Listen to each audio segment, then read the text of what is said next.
Representantes do movimento Rio Sem Homofobia vão se reunir essa semana com o delegado da Divisão de Homicídios da Baixada Fluminense, Guinton Lages, para pedir rigor nas investigações sobre a morte de uma transexual em Belford Roxo.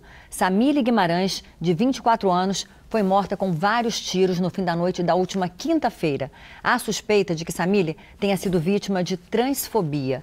Eu converso sobre isso com o vice-presidente da Comissão de Direitos Homoafetivos da Ordem dos Advogados do Brasil no Rio de Janeiro, Henrique Rabelo. Boa tarde, doutor Henrique. Muitíssimo obrigada por sua presença aqui no Repórter Rio. Bom, a comissão vem acompanhando esse caso. O que é que já se tem de concreto? A gente vai aguardar um posicionamento, né, a partir de uma reunião do Conselho Estadual LGBT, no qual a Ordem dos Advogados do Brasil, por meio da Comissão de Direito Homoafetivo, tem assento, para entender qual é o posicionamento, primeiro, dos poderes públicos acerca desse crime, para que possa ser caracterizado, sim, como transfobia, né?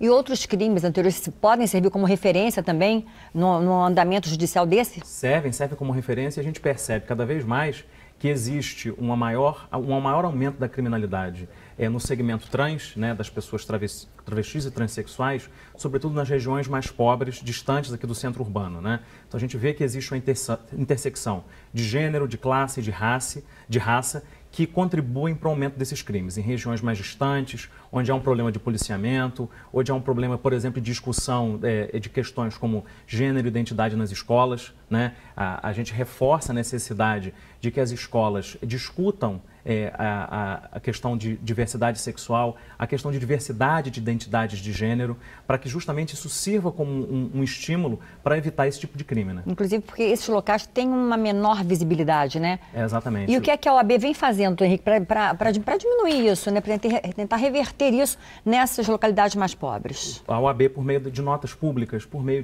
da cobrança de posicionamentos dos poderes públicos, né, de uma forma bem objetiva, vem tentando conscientizar, né, tanto a população como os poderes públicos da necessidade de dar maior visibilidade a diversos segmentos da sociedade que fogem daquele binarismo de homem e mulher clássico, né? Então, o trabalho que a gente tem feito tem sido no sentido de promover a diversidade sexual, promover a diversidade de gênero, o respeito às diversas identidades de gênero, e que, ao fim e ao cabo, só vai existir quando houver uma política pública de educação nas escolas que promova essa discussão e esse debate entre as pessoas, né? Agora, um dado muito triste, né? O Brasil é o país com o maior número de mortes de travestis e transexuais, né? Foram 604 mortes entre 2008 e 2014, segundo o levantamento de uma ONG europeia. A que atribui isso?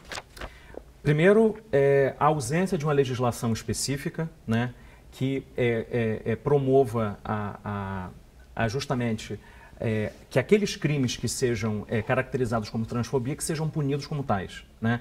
Então a gente vê ainda um posicionamento muito conservador do Congresso Nacional, do Parlamento, Câmara dos Deputados e Senado Federal para debater esses temas. No último debate que houve acerca do feminicídio, né, do majoramento de penas para crimes que sejam feitos, cometidos contra mulheres pelo simples fato de serem mulheres, as transexuais e travestis foram retiradas, né, dessa legislação específica.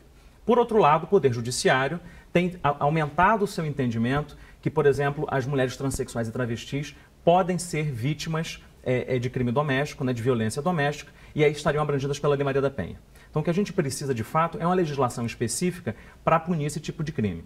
Só que existe também uma dificuldade muito grande para que esse tipo de legislação seja aprovada no Congresso Nacional. Ou seja, esses crimes geralmente ficam impunes? Geralmente ficam impunes, e um dos grandes problemas que a gente tem, por exemplo, é quando a gente vai buscar, por exemplo, uma denúncia nas delegacias, por exemplo, o registro não é feito em nome com o nome social da vítima, é feito com o nome de batismo.